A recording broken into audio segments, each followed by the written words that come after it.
This is Daniel. Daniel is 38 years old.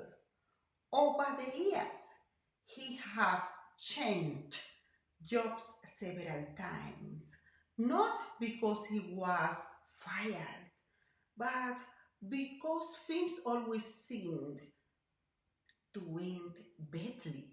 At work, coworkers describe him as distant and difficult to collaborate with. At home, his partner often feels that Daniel is emotionally unavailable and unwilling to compromise. If you ask Daniel what the problem is, he usually gives the same explanation. People expect too much. People always find something to criticize. People are just difficult. But after years of similar situations repeating themselves, an important question appears when conflict follows someone across different areas of life. Is it really about the people around them, or could there be deeper psychological patterns behind it? Hello, I'm Dr. Katia Batista, psychiatrist. In this video, we are going to talk about something that many people experience but rarely stop to think about deeply. Patterns of conflict in relationships. Sometimes people notice that tension, misunderstandings, or broken relationships seem to appear repeatedly in different areas of life, at work, in friendship, in romantic relationships, even within families. And when that happens, it's natural to ask, is this just bad luck? Is it simple that other people are difficult? Or could there be patterns influencing how someone reacts to stress, criticism, or emotional closeness? In everyday life, we often think of conflict as arguments or disagreements. But in reality, conflict can appear in many different forms.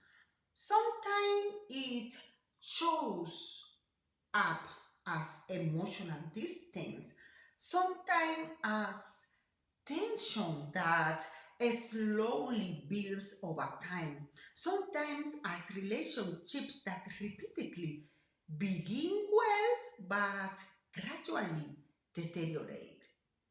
In psychiatry, when I see patterns repeating across different relationships, we become to look beyond the surface of the situation.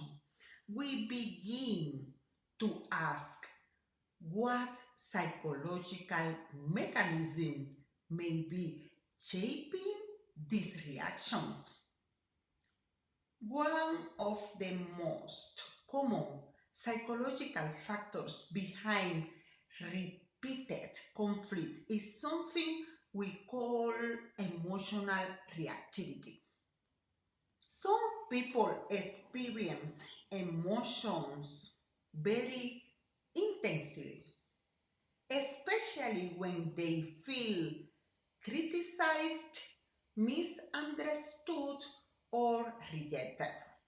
When this happens, a small structure in the brain called the amygdala, which helps detect emotional threats, becomes highly activated.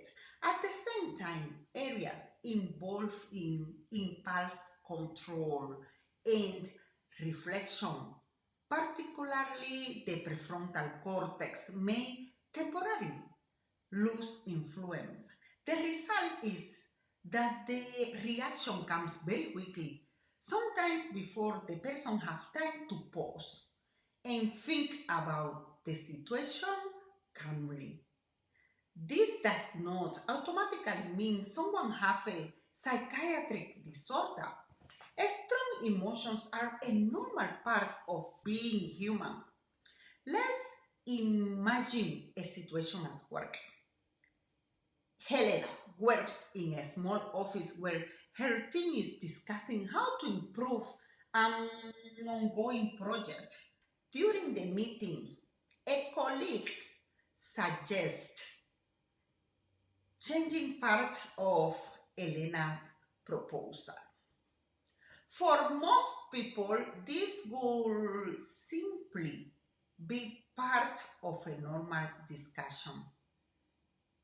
But for someone with high emotional reactivity, that moment may feel very different. Instead of hearing a suggestion, the brain may interpret the situation as criticism or rejection. The emotional response becomes immediate: defensiveness, irritation, or withdrawal. Another important reason why conflict can appear repeatedly in someone's life has to do with the psychological patterns people developed over time. Through life experience, especially early relationships, people gradually develop learned ways of reacting to disagreement, tension, and emotional stress. These patterns often operate automatically. People may react in certain ways without fully realizing that those reactions were shaped by experiences that happened years earlier. Think about this situation. Sophia is a woman in her early 30s who has been in several romantic relationships. At the beginning, things usually go well, but after some time, small disagreements begin to escalate quickly. If her partner questions something she did or expresses frustration about a situation, Sophia reacts very strongly. What begins as a simple disagreement often turns to a much larger conflict. Her partner often describes the same pattern. It feels like every small problem turns to a major fight. Sophia herself feels confused by this pattern. She often says, I don't understand why this keeps happening in my relationships. Situations like this can sometimes reflect learned relational patterns. If someone grew up in an environment where disagreements quickly escalated or where conflict felt emotionally intense, the brain may learn that conflict is something threatening or overwhelming. As a result, later in life, small disagreements may trigger a strong emotional reactions. This does not necessarily mean Sophia has a psychiatric disorder. Very often, these patterns simply reflect coping strategies that were learned earlier in life, but in some cases, repeated conflict across many relationships, like I said, may also be connected to underlying psychological or psychiatric conditions that influence emotional regulation, impulse control, or how someone interprets the intentions of others. For example, certain personality patterns can make interpersonal relationships especially difficult. Individuals with traits associated with borderline personality disorder may experience emotions very intensely and may react strongly to interpersonal tension. Others may develop patterns of mistrust or suspicion, which can lead them to interpret neutral situations as threatening or unfair. In some situations, more complex psychiatric conditions may also be involved.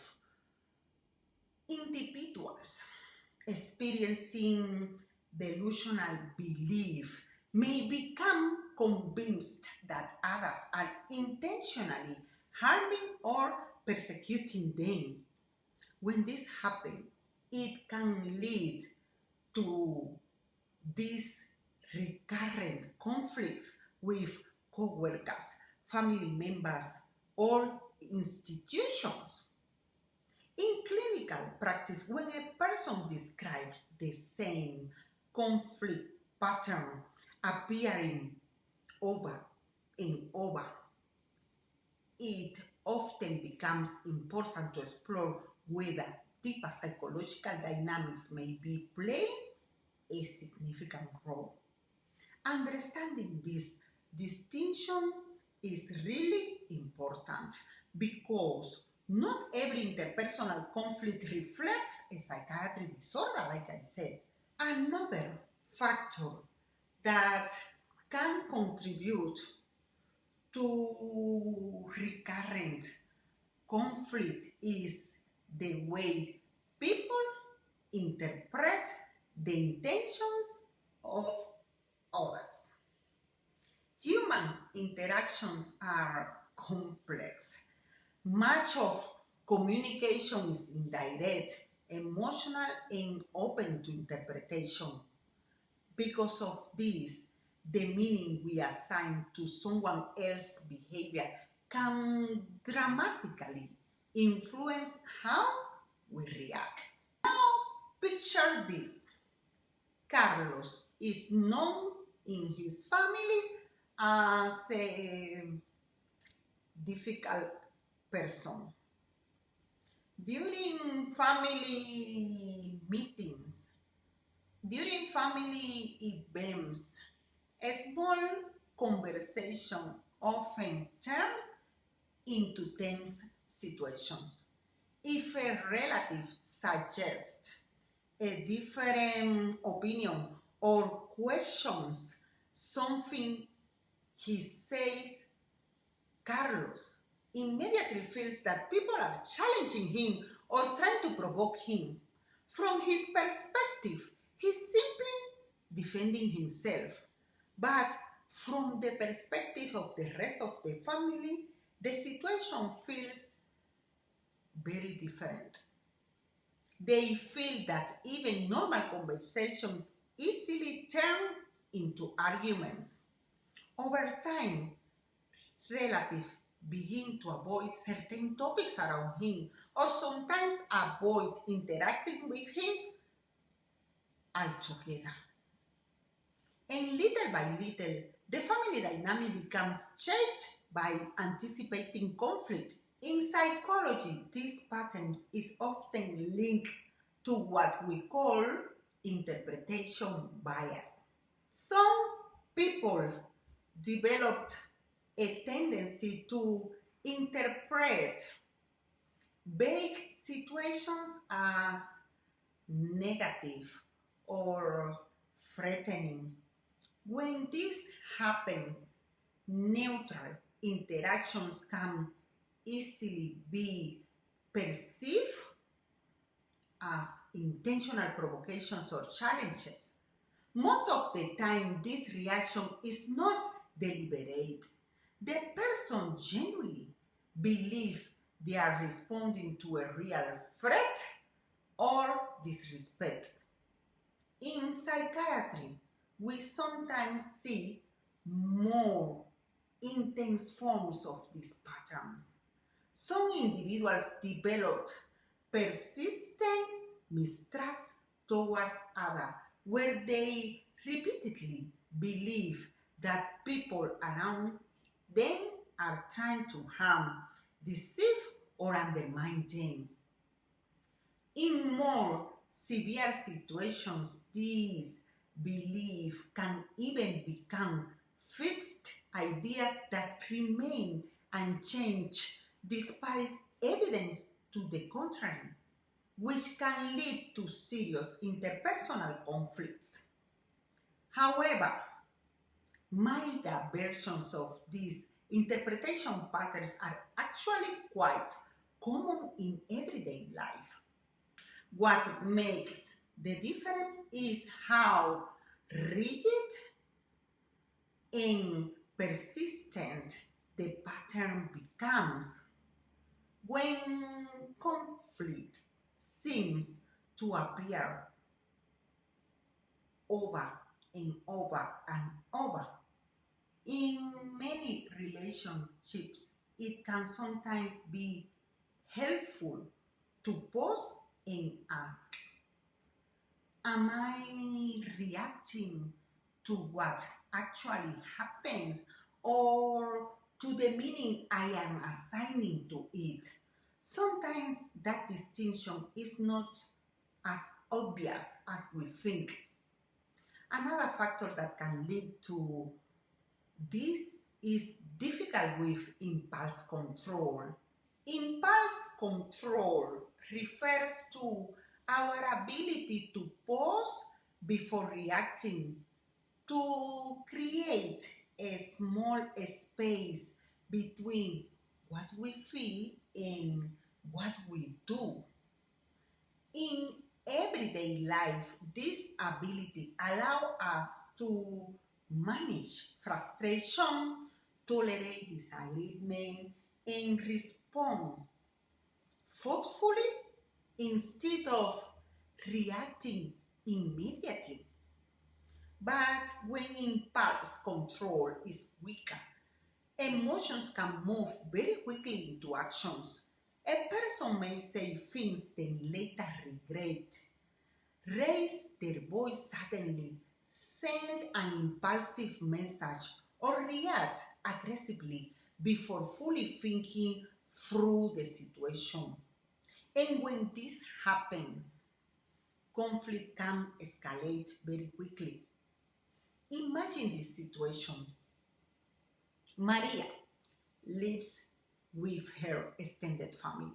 During conversations, different opinions sometimes arise about responsibilities in the house, family decisions, or everyday situations.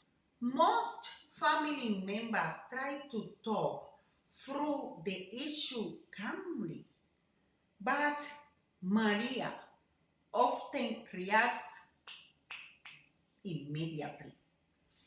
If she feels frustrated or misunderstood, she may interrupt, raise her voice, or respond sharply before the conversation have a chance to develop.